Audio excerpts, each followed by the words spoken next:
Salut, salut, Jean-Claude Nemo. Retrouve-moi sur Nofi, premier sur la culture noire, avec Pascal Archimède, mon pote.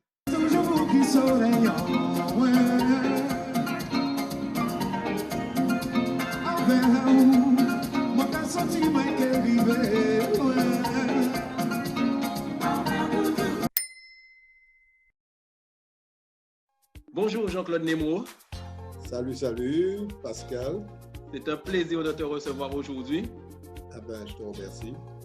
Musicien, auteur, compositeur, interprète, tu es l'un des membres de Kassav, ce groupe de musique mythique qui a créé le zouk et révolutionné la musique antillaise en la faisant rayonner aux quatre coins de la planète.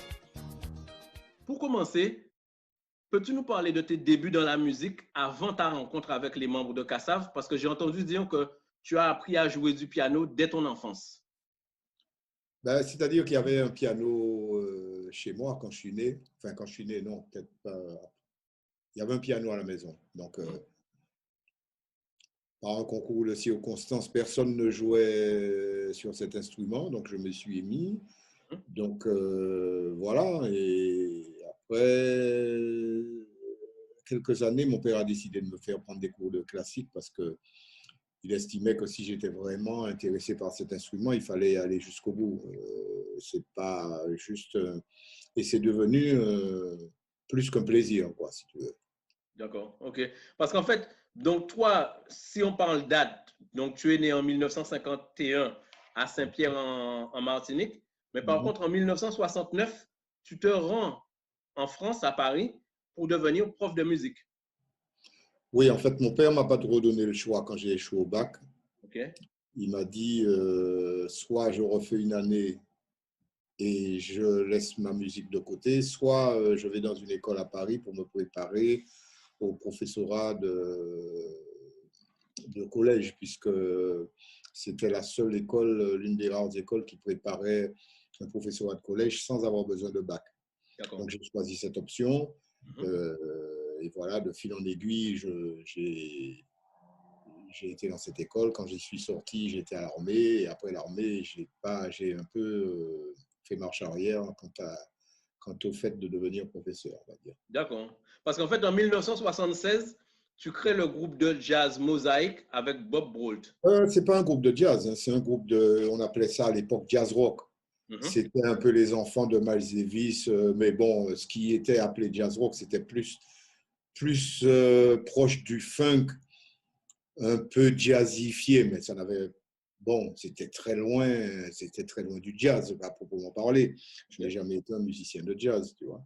D'accord. Donc, on a Et créé ce groupe-là, ce qui n'a duré qu'à peine un an ou deux, hein, d'ailleurs. C'était un groupe expérimental, mais qui m'a fait du bien parce que ça m'a permis de rencontrer pas mal de gens déjà. Et autour de ça, notamment le batteur Aldo Romano, qui était notre batteur pendant ce petit moment-là. Bon, c'était une belle expérience, on va dire. d'accord. Parce que toujours, en fait, en 1976, tu pars en tournée avec Michel Fugain et plus tard avec Eddie Mitchell. Comment ces connexions-là se sont faites?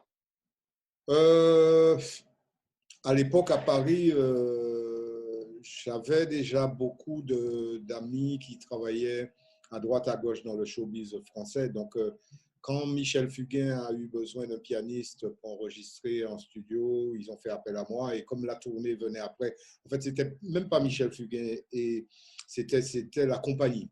C'est-à-dire le Big Bazar venait, il y avait quelques temps que le Big Bazar avait explosé.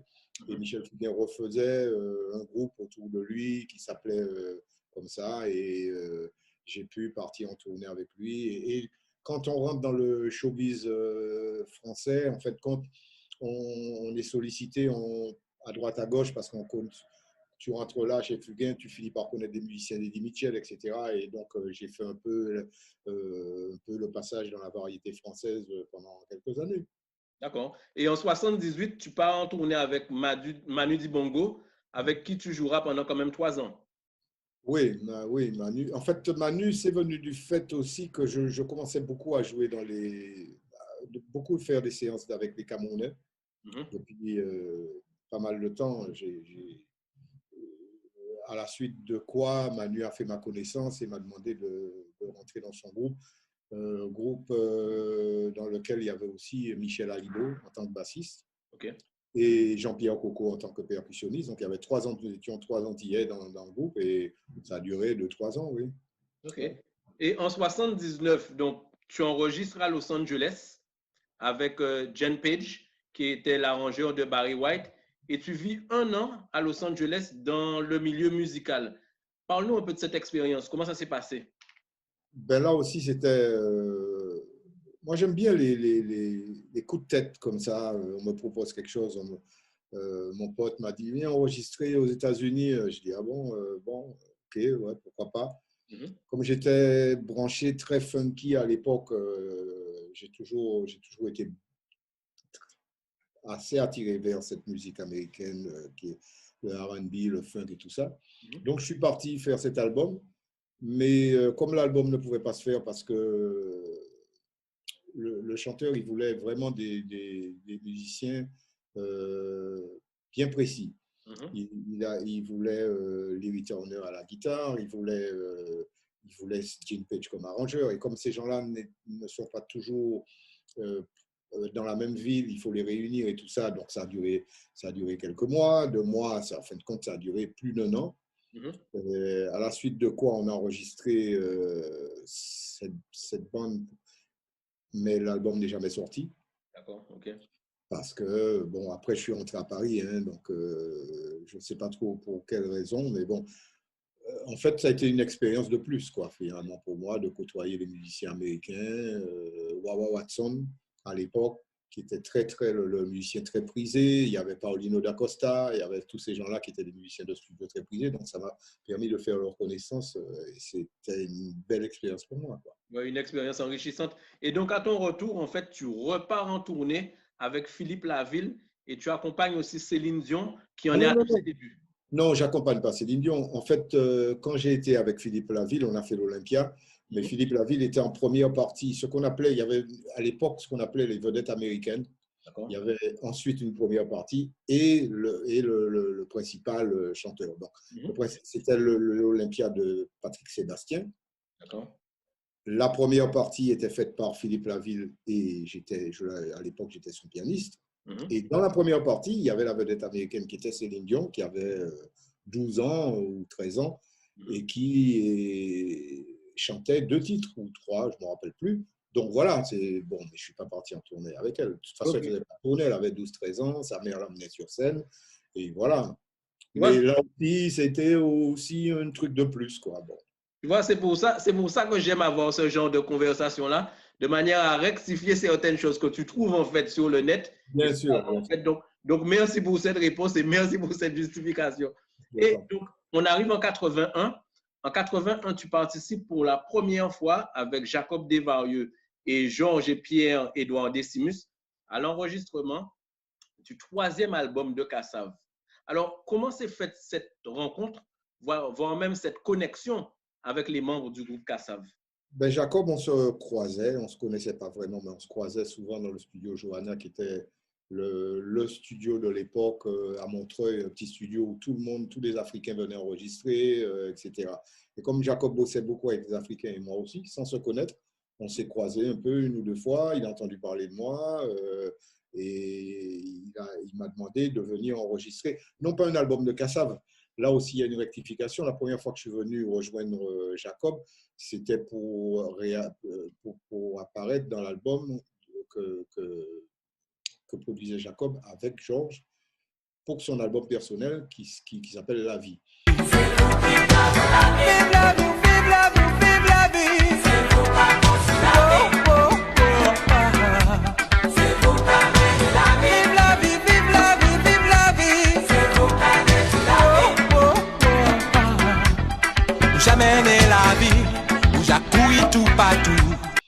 Et s'en est suivi une alchimie, si tu veux, dans cet album qui a fait penser à Jacob que finalement, entre la basse de Georges, sa guitare et mes claviers, ça pourrait faire un truc qui aurait été bien plus loin. Mais à l'époque, il y avait déjà 2 pianistes dans Kassav. Il faut savoir que le Kassav n'a pas démarré avec moi. Kassav a démarré avec Ben Zaïm et avec Douglas Mbida.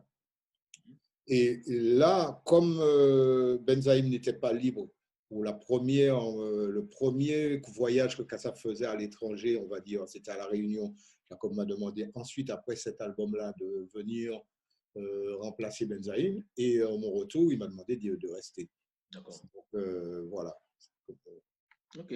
Et comme on parle en fait du groupe Kassav, sur scène, chaque membre a un rôle, donc chanteur, batteur, synthé, etc. Mais en coulisses, est-ce que ce sont des rôles qui sont définis? Qui est-ce qui définit en fait les rôles pour assurer la cohésion du groupe? Est-ce que chacun y va de sa vibe ou est-ce que vous définissez des rôles? Ben, les rôles se sont définis, j'ai envie de te dire, avec l'expérience de la vie, avec les années qui sont passées. Au départ, c'était un groupe qui était un peu, comment je vais te dire, dirigé de loin par Pierre-Édouard. Jacob avait en charge de chercher les gens qui allaient y participer, donc c'était quand même le patron, quoi, si tu veux. Bien sûr que par la suite, il a bien fallu que chacun d'entre nous, dans les 5, on assure une place de plus en plus évidente. Alors, Jocelyne a plus ou moins été vers tout ce qui est médias, interviews, etc. D'autant plus qu'elle s'est découverte je vais dire un talent d'auteur, parce qu'elle est entrée dans le groupe en tant que choriste. Exactement. Moi, je me suis découvert un talent, enfin, si on peut parler comme ça, de plus ou moins coordinateur du groupe. Quand je dis coordinateur, c'est comme je suis quelqu'un d'assez à l'heure, précis et tout ça. Donc, j'ai occupé, on va dire, une fonction de chef d'orchestre, mais j'aime pas ce mot. Chef d'orchestre, ça veut rien dire dans Kassav. C'est-à-dire quelqu'un qui a un rapport avec les régisseurs, le manager, et qui prend en charge les heures de répétition, comment on répète, à quel moment, on fait quoi, vers quoi. Voilà, c'est tout ce côté-là un peu que j'ai développé au fil des années.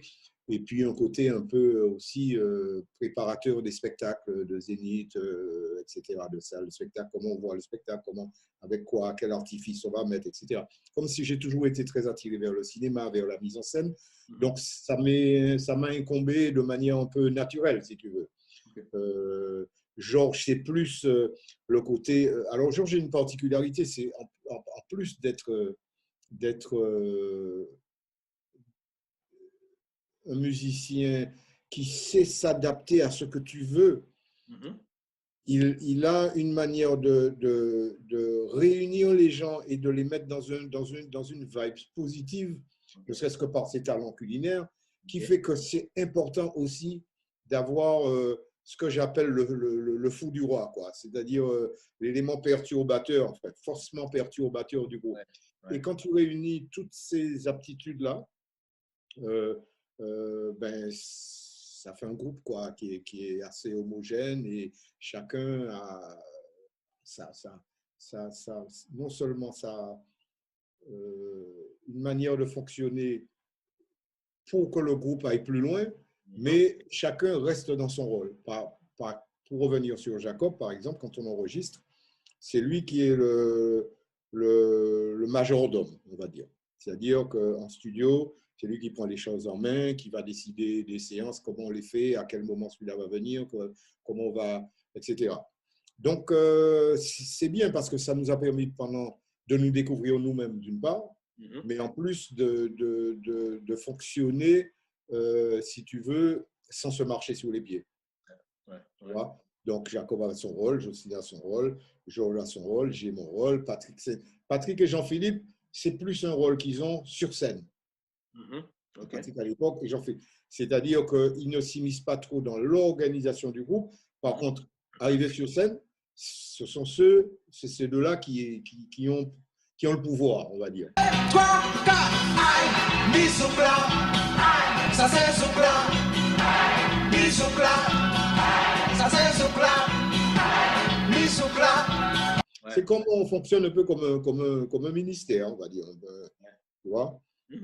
Ok, je suis d'accord. Voilà. Et donc, je reviens d'un point de vue au niveau des dates. Donc, toujours en 1985, Kassav fait sa première tournée en Afrique qui s'avéra être un succès.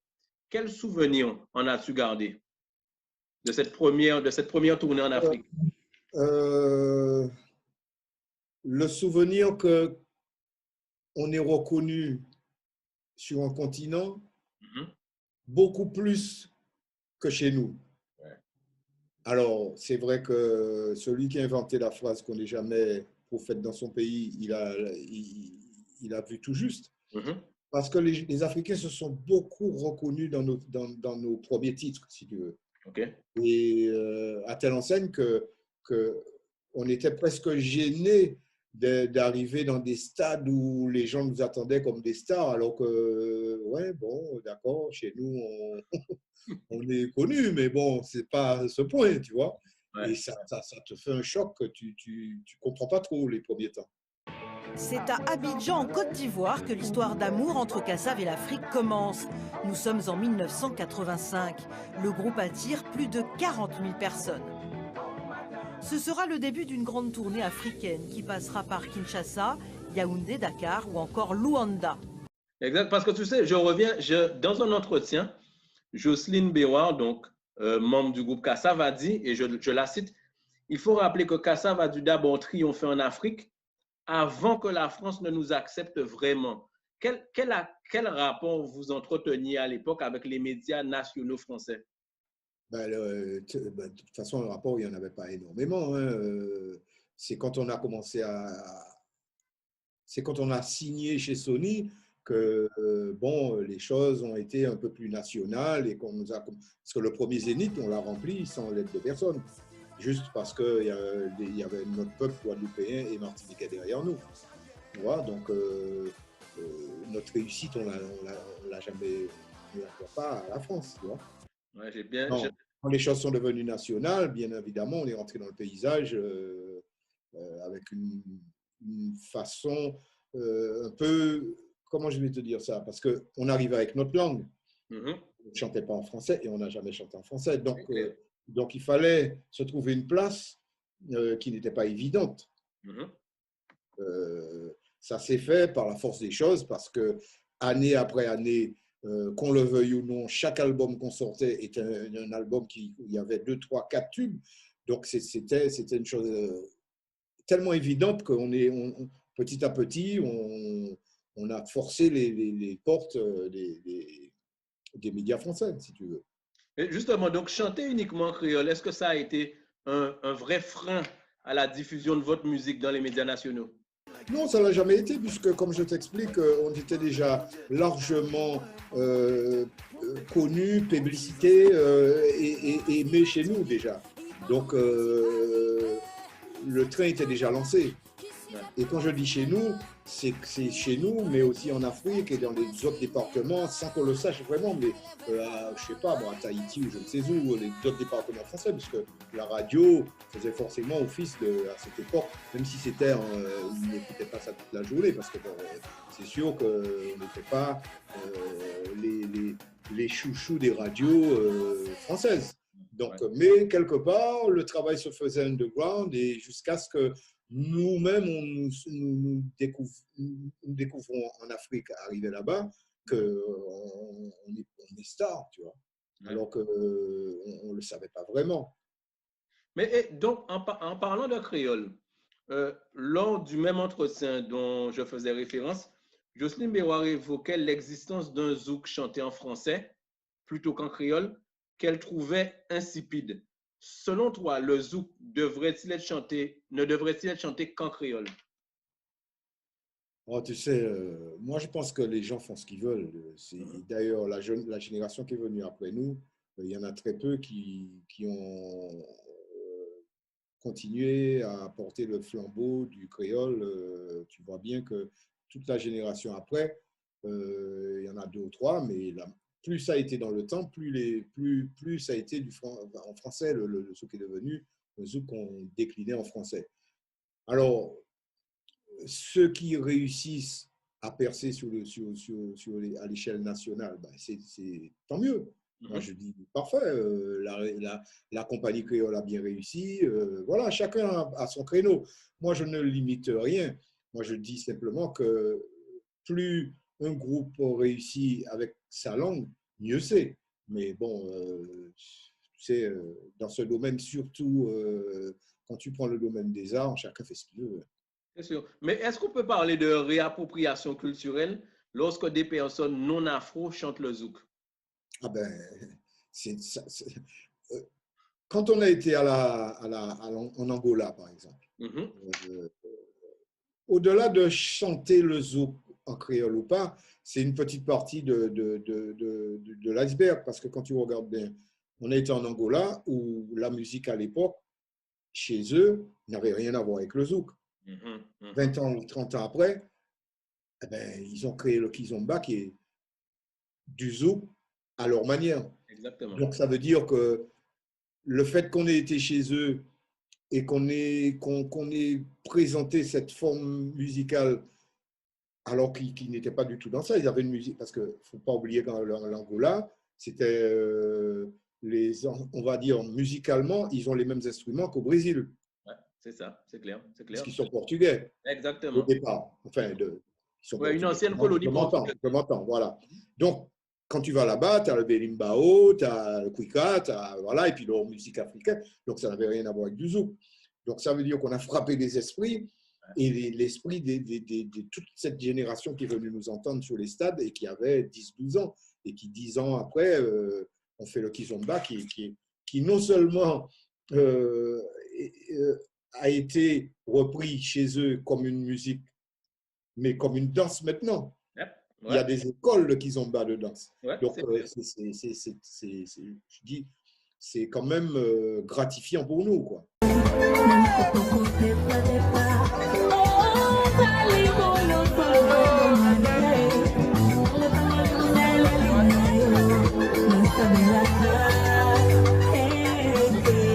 Mhm. Et justement, c'est bien que tu me parles de l'Angola parce qu'en fait, vous avez quand même une relation particulière avec l'Angola. Votre premier concert en 1985, si je ne me trompe pas, a eu lieu à Luanda et un stade de 100 000 personnes vous accueille comme des rockstars ou je devrais dire comme des zoukstars. Et tout ça se passe dans un contexte historique assez particulier. Est-ce que tu peux nous parler de cet événement? Ah ben, quand on nous a demandé d'aller là-bas, on ne savait même pas qu'il y avait la guerre en Angola. La guerre civile qui avait débuté en 75, ouais. Oui, alors tant que tu restais dans la capitale, bon, ça allait, il y avait le couvre-feu, bon. Mais quand tu allais dans les provinces, quand on arrivait à Luanda, on nous a mis dans un petit hôtel avec des petits bungalows où on entendait de loin, parce qu'autour de toi, c'était la forêt, des mitraillettes toute la nuit. Wow. Enfin, Wow. pas à 100 mètres de nous, mais Ouais, bien sûr, oui, mais tu entendais. tu pouvais savoir qu'il y avait la guerre quelque part. Ouais. Et notre concert a arrêté pendant un week-end cette guerre. C'est-à-dire que les belligérants ont décidé de faire un arrêt à tout ça pour venir à notre concert. Alors, ça paraît complètement fou quand tu racontes ça maintenant, mais c'est vraiment ce qui s'est passé. Le pouvoir de la musique, quoi. Exactement. Ouais, ouais, ouais. Cette étape en Angola laissera un souvenir inoubliable aux membres du groupe. Dans le stade, plus de 100 000 personnes les acclament. On est arrivé dans le stade, par exemple, sur un char, comme les chars aux Antilles pendant le carnaval, sur un char, comme le pape. Et quand on a voulu monter sur scène, les gens se sont tous mis debout, ont exigé qu'on refasse un tour, mais à pied, en courant. Ah, c'était quelque chose. Parce qu'en fait, moi, quand je me suis renseigné justement sur cette période-là, les habitants, en fait, ont cherché des soupapes pour échapper à un quotidien difficile. Et vous êtes arrivé là vous avez emmené une espèce d'air frais, quoi. Hein? C'est ça, exactement. Exactement. Et depuis, on y est revenu 3, 4, 5, 6 fois. On est chez nous là-bas. Ouais, c'est ce que j'ai cru comprendre. Vous êtes tellement chez vous qu'en 2012, la Maison du Zouk voit le jour en Angola et il s'agit quand même du seul musée au monde consacré à la musique antillaise. C'est énorme. C'est ça. Tu as tout dit en disant ça. Mais alors, pourquoi ce musée n'est-il pas aux Antilles, lieu qui a vu naître le Zouk? Est-ce que, je reviens à ce que tu me disais, est-ce que nul n'est prophète dans son pays? Tu sais, je pense que la meilleure réponse que je peux te faire, ce serait de te dire de poser cette question, la même, à des gens qui sont au poste, parce qu'on ne fait pas une maison, un musée sans s'adresser aux politiques. Ouais. Donc, sans s'adresser, en fait, je veux dire, ça part d'eux d'ailleurs. Donc, il faut poser cette question-là aux politiques. Nous, notre fierté, je pense, au bout de 40 ans et quelques, c'est de n'avoir jamais demandé quoi que ce soit à aucun politique antillais. Ni martiniquais, ni guadeloupéen. On n'a jamais demandé rien à personne. Okay. Tu vois? Et ça, c'est une grande fierté parce que tu sais bien qu'on vit dans un monde où quand tu donnes ça, il faut donner le retour de ça. Ça, c'est pas seulement dans la politique, et surtout dans la politique. Mais je veux dire, tu n'as rien sans rien. Donc, nous, on peut mourir demain tranquille. On n'a jamais demandé à personne. On a fait notre musique. On a fait notre premier zénith sans rien demander. Et ceux qui ont suivi, ont suivi. Mais au moins, on a la fierté de dire qu'on n'a pas été quémandé quoi que ce soit. Ok, ouais. Et tu sais quoi, ça rejoint en fait une idée d'engagement parce qu'en fait, en écoutant certaines chansons de Kassav, j'ai l'impression d'écouter des textes engagés sur une rythmique festive et dansante. Est-ce qu'on peut parler de militantisme ou d'engagement chez Kassav? Absolument, absolument. Alors, c'est sûr qu'on n'a pas voulu, comment je vais te dire, orienter la carrière du groupe vers uniquement ce pôle. Mais il fait partie ça fait partie du patrimoine de Kassav. Les tambours, le cas, c'est pas pour rien.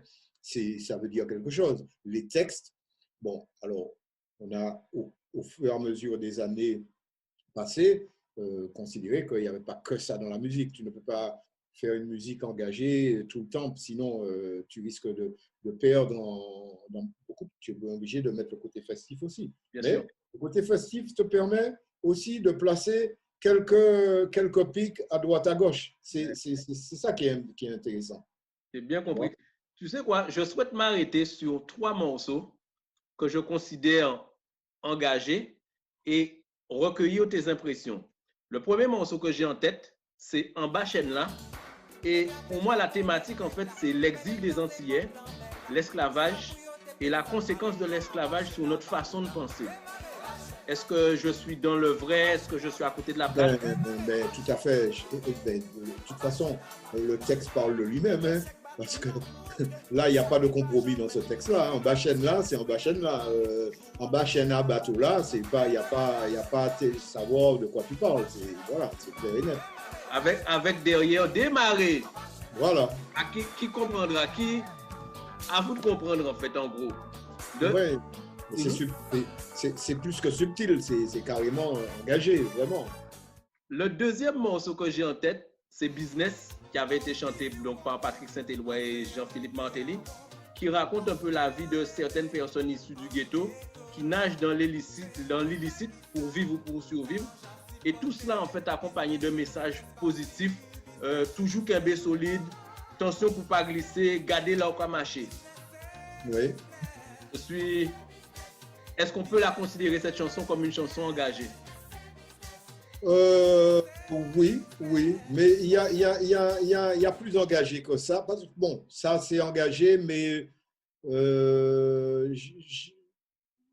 je serais plus parti sur un titre comme Zoukla c'est le médicament Nouni.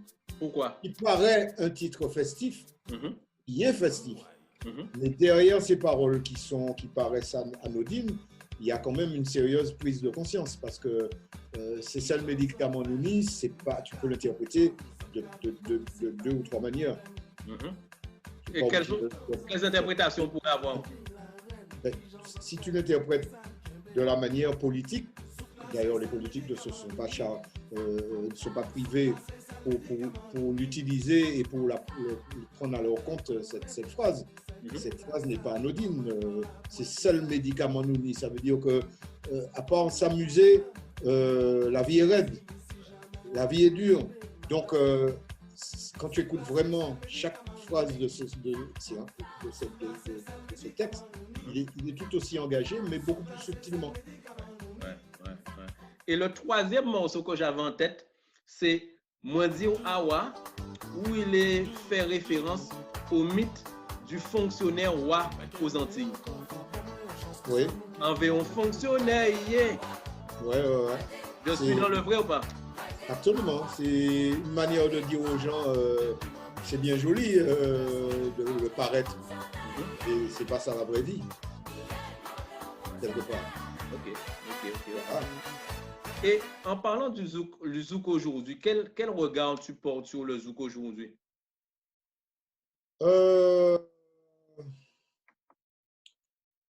Alors, je trouve qu'il y a des choses qui se font.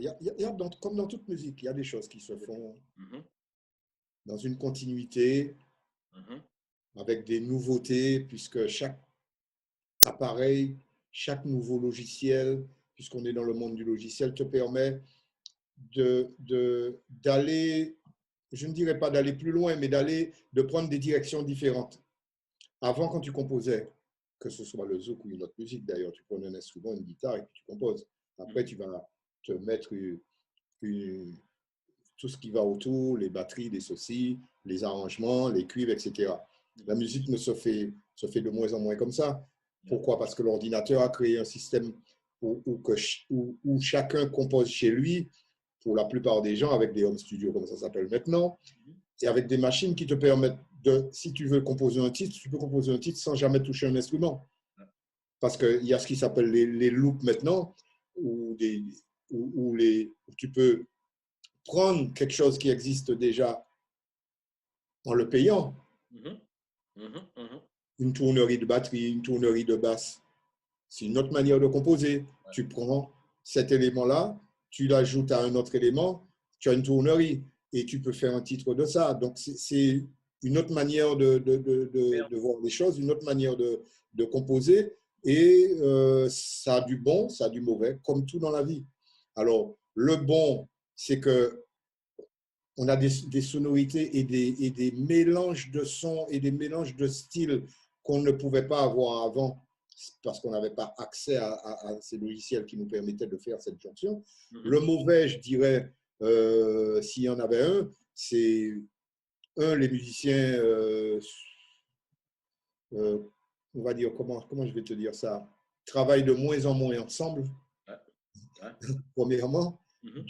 Donc, la musique devient de plus en plus personnelle, on va dire.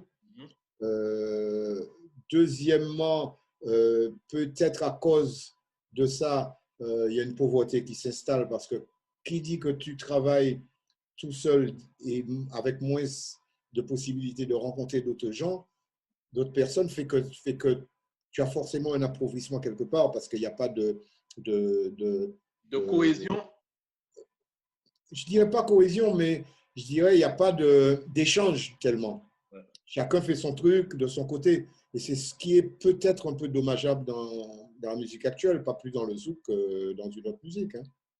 Ok. Parce que tu sais, je reviens sur le zouk médiatisé. Le zouk médiatisé semble manquer de profondeur et d'engagement. Qu'est-ce que tu penses du zouk médiatisé?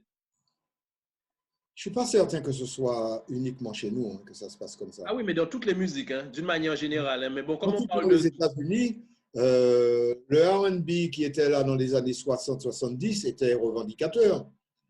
Enfin, pas tout le monde, mais maintenant, on est là pour les paillettes et vendre des albums. Hein. On n'est plus là pour rigoler. Enfin, donc, je ne sais pas si c'est un truc qui incombe seulement à notre musique. Hein. Je crois que c'est un peu mondial. C'est-à-dire qu'en fait, en gros, ce que tu me dis, c'est que le mercantile prend le dessus. Mais regarde, le seul fait que les clips, quand les clips sont arrivés, ça a tout changé la donne. Parce qu'à partir du moment où tu apparais dans un clip, tu vas apparaître sur ton bonjour, tu vas apparaître avec un artifice de choses qui ont pris tellement d'importance maintenant que quand tu entends les petits jeunes parler, le clip a plus d'importance que la propre musique. Alors qu'elle était là au départ pour défendre cette musique.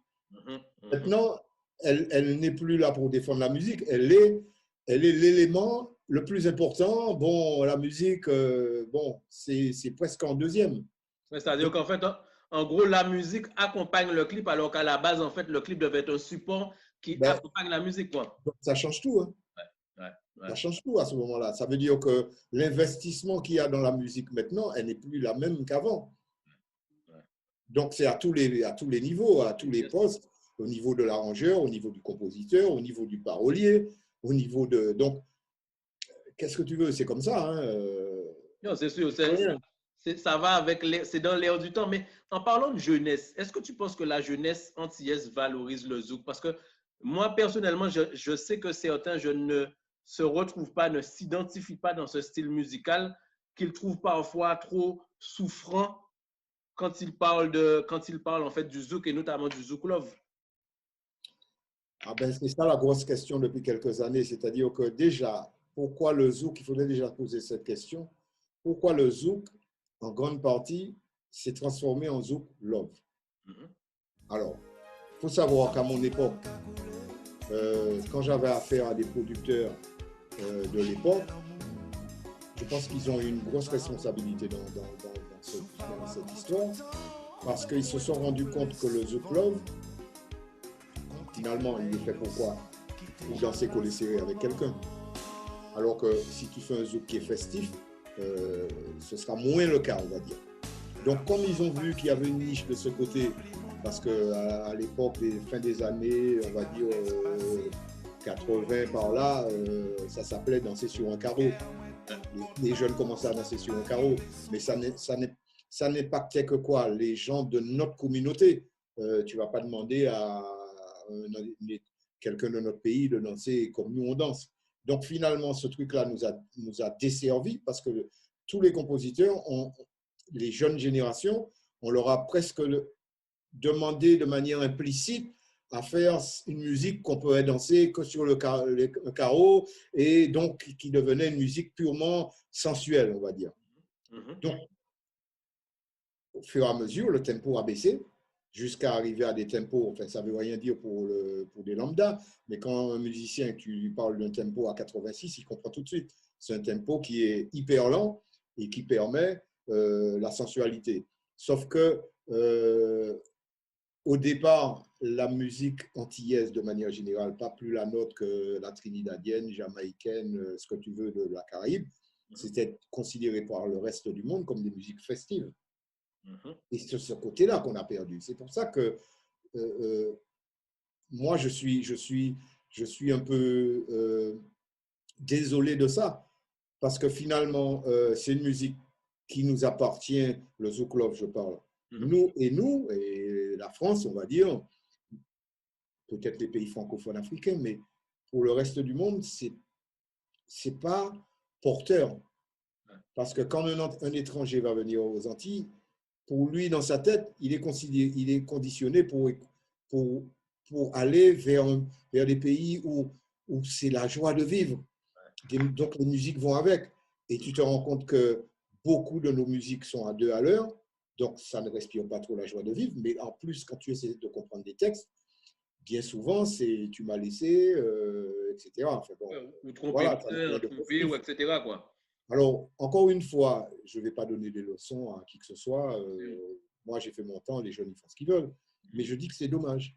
Parce que tout le côté festif qu'on avait, on l'a perdu. Et je vais te dire une chose, quand tu vas vers d'autres pays comme le Brésil, qui ont aussi récupéré pour beaucoup notre musique. Il y a un genre de zouk brésilien qui est en train de s'installer depuis des années. Eh bien, eux, ils n'ont pas choisi le côté love. Hein. Ils ont choisi le côté festif. Parce qu'ils ont vite compris que c'était pas très… faire du zouk love, c'était pas très porteur au niveau commercial. Il faut dire ce qu'il y a. Donc, tu ne peux pas sortir en plus d'un pays où ils faisaient de la samba pendant 20 ans, où ils ont le carnaval, où ils sont à 2000 à l'heure, et puis ils vont faire une musique qui est à tempo 86. Donc, franchement, c'est un truc purement francophone, quoi. Franco, Martinique, Guadeloupe et maintenant le Kizomba, quoi. Mais voilà, quoi. Insiste que eu sou mentiroso. Todo o amor que eu te dou ainda é pouco. É que eu sou direto e cê acha que eu sou grosso. Não tô acostumado com esse carinho todo. Ok. Alors, toujours en parlant de francophone de France, le 16 mai 2009, Kassav fête ses 30 ans et rentre dans l'histoire de France. car il devient le premier groupe français, ou je devrais dire francophone, à se produire et à remplir le Stade de France. Entre parenthèses, 65 000 personnes. Qu'est-ce que ça représente pour toi et pour les autres membres du groupe?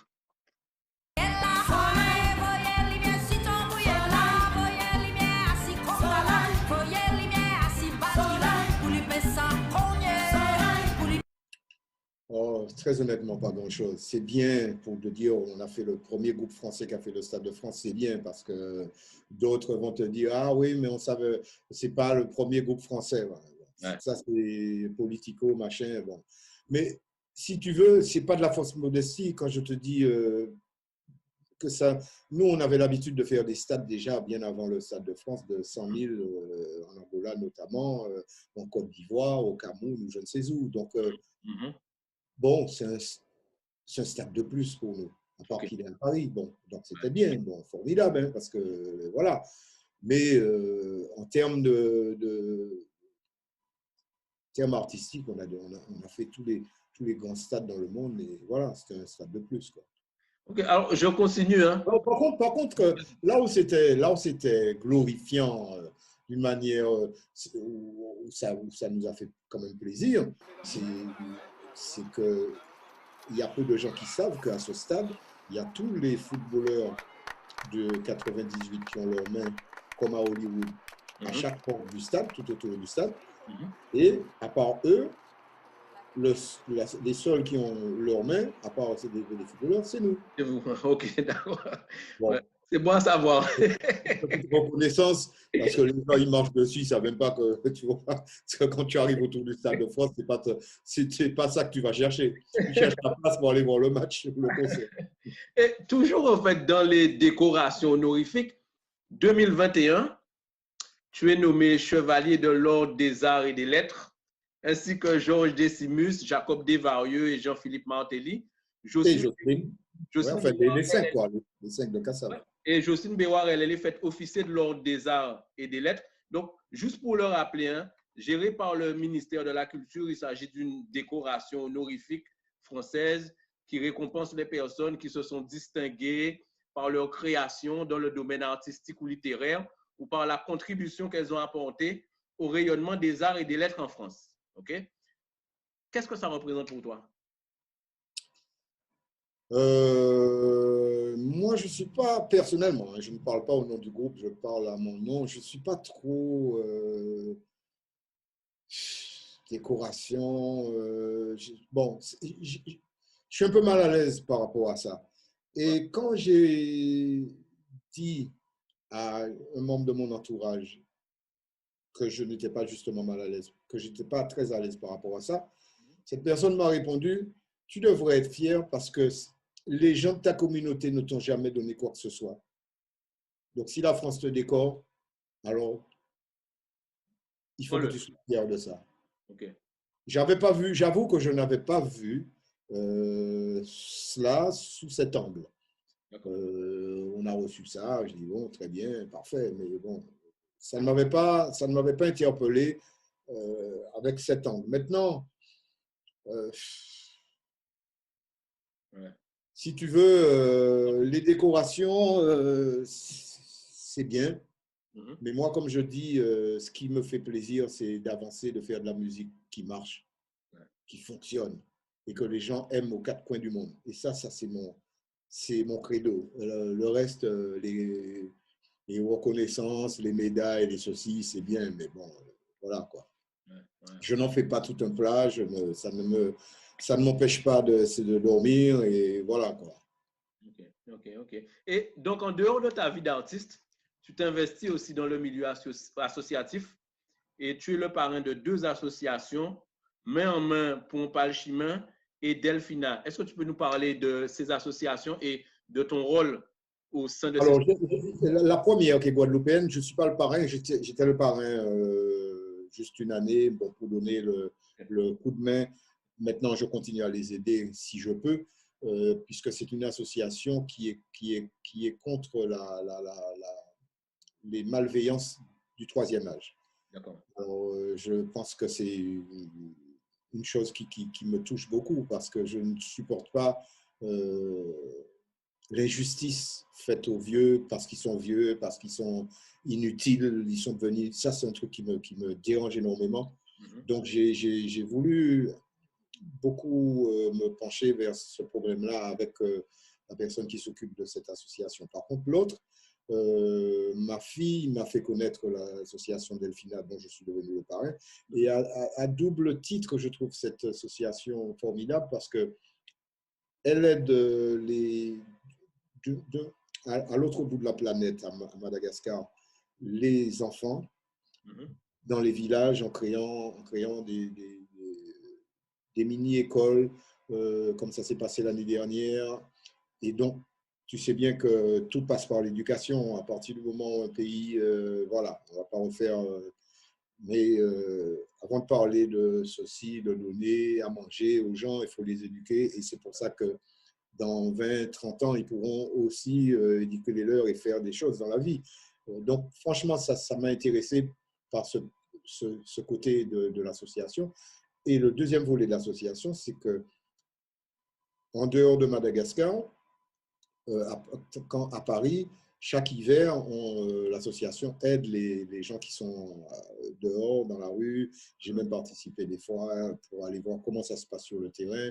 Parce que des fois, c'est bien joli de donner de l'argent, donner des vêtements, mais rien ne vaut le terrain. Aller sur le terrain, voir vraiment, parler aux gens, voir vraiment ce qu'ils endurent, ce qu'ils souffrent en hiver. Et ça te change, ça te change dans ta tête. Tu es obligé de changer. Donc, j'essaie de faire au mieux avec mon petit nom, ma petite place. Voilà. Et puis, en dehors de ça, j'ai deux, trois personnes que je suis, deux, trois jeunes que je suis de près qui sont en Afrique et qui font des choses artistiquement qui me touchent et que j'essaie d'aider de manière personnelle. D'accord, ok. Et donc, avec Kassav, tu as fait le tour du monde, l'Afrique, l'Asie, l'Amérique, etc. Est-ce que cette vie de nomade a été compatible avec une vie de famille? Ben, tu penses bien que, surtout nous, alors nous, pendant, on va dire, les 20 premières années du groupe, on n'est pas rentré souvent chez nous. Hein. On était perpétuellement entre deux avions. Et quand on rentrait à Paris, c'était pour préparer, parce que quand tu regardes bien les 20 premières années, il y a eu pratiquement un album, si ce n'est pas chaque année, c'est tous les 2 ans. L'album, il faut bien le préparer à l'avance. Ce n'est pas comme maintenant où les choses se font en 2 temps de mouvement. Il faut préparer les titres, etc. Donc, entre les studios et les tournées, la vie de famille, non, tu n'en as pas. Tu n'en as carrément pas. C'est un regret pour toi?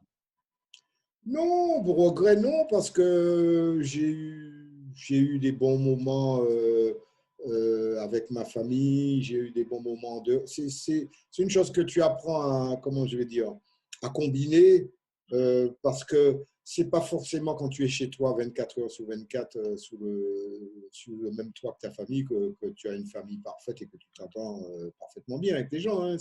Ça veut rien dire, ça. Donc, tu peux très bien… J'ai toujours eu… et puis, je suis quelqu'un de très solitaire.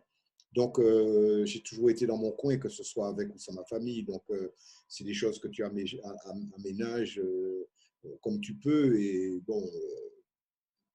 ça ne s'est pas trop mal passé. La preuve, c'est que ma fille, bon, même si je ne l'ai pas vue, parce qu'effectivement, j'étais en tournée quand elle est née, mais je ne regrette rien, parce que finalement,